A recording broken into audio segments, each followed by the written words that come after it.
നമസ്കാരം. Raf talk ഫുട്ബോളിലേക്ക് ഏവർക്കും സ്വാഗതം. യുവേഫ നേഷൻസ് ലീഗിൽ പോർച്ചുഗൽ വേഴ്സസ് സ്കോട്ട്ലൻഡ് മത്സരം അവസാന ഘട്ടത്തിൽ ക്രിസ്ത്യാനോ റൊണാൾഡോയുടെ ഗോളിലൂടെയാണ് പോർച്ചുഗൽ വിജയിക്കുന്നത്.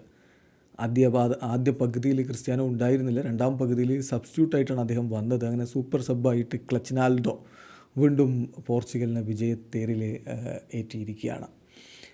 ഇവിടെ ശ്രദ്ധേയമായിട്ടുള്ളൊരു കാര്യം, സ്കോട്ട്ലൻഡിനെതിരെയുള്ള ക്രിസ്ത്യാനോയുടെ ആദ്യ ഗോളാണ് പിറന്നിരിക്കുന്നത്. അതോടുകൂടി ഇപ്പോൾ അദ്ദേഹത്തിന് 9ാമത്തെ നേഷൻസ് ലീഗ് ഗോളായി. 4ാമത്തെ പോർച്ചുഗൽ ഗോളാണ്, ഈ വർഷത്തെ 4ാമത്തെ പോർച്ചുഗൽ ഗോളാണ്. 28ാമത്തെ ഗോളാണ് ഈ വർഷം. ടോട്ടൽ എടുത്താൽ 132ാമത്തെ പോർച്ചുഗൽ ഗോൾ എന്ന് പറഞ്ഞാൽ കരിയറിൽ അന്താരാഷ്ട്ര ഫുട്ബോളിൽ അദ്ദേഹം 132 ഗോളുകൾ നേടിക്കഴിഞ്ഞു. അത് ചരിത്രമാണ്. ഇനി മൊത്തം സീനിയർ കരിയർ എടുത്താൽ 901 ഗോളുകളുമായി. ഇത് നമ്മൾ പറഞ്ഞു വരുന്നത് സ്കോട്ട്ലൻഡിനെതിരെയുള്ള അദ്ദേഹത്തിൻ്റെ ആദ്യ ഗോളാണിത് എന്ന് പറഞ്ഞാൽ അന്താരാഷ്ട്ര ഫുട്ബോളിൽ അദ്ദേഹം 48ാമത്തെ എതിരാളിക്കെതിരെയാണ് ഗോളടിക്കുന്നത്.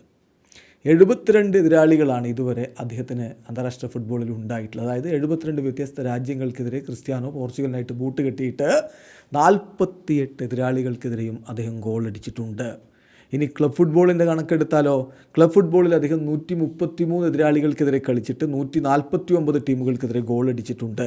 ഓവറോൾ എടുത്താൽ, അതായത് ക്ലബ് ഫുട്ബോളും അന്താരാഷ്ട്ര ഫുട്ബോളും എടുത്താൽ 265 എതിരാളികൾക്കെതിരെ കളിച്ചിട്ട് 197 എതിരാളികൾക്കെതിരെ അദ്ദേഹം ഗോളടിച്ചിട്ടുണ്ട്. അങ്ങനെ 197ാമത്തെ എതിരാളിയാണ് ഗോൾ വഴങ്ങുന്ന, CR7 നിന്ന് ഗോൾ വഴങ്ങുന്ന എതിരാളിയാണ് ഇന്നലെ സ്കോട്ട്ലൻഡ്. എന്തായാലും CR7 901 എന്ന ഗോളിലേക്ക് എത്തിയിരിക്കുകയാണ്. 1000ലേക്കുള്ള ആ ഒരു പോക്ക്, കൗണ്ട് ഡൗൺ. ഇനി 99 എണ്ണം കൂടി.